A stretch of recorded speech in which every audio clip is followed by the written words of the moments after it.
दोस्तों Ranchi railway station का पंडाल देखिए कितना भव्य बना है।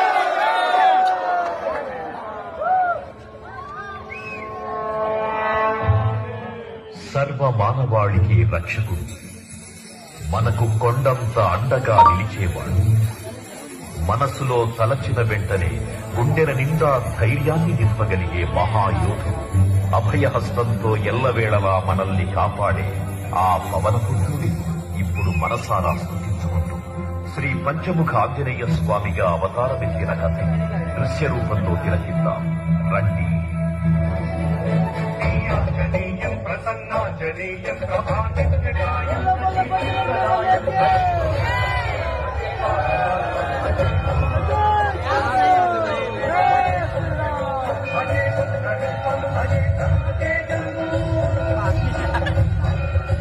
అది రామాయణ మహాయుద్ధం.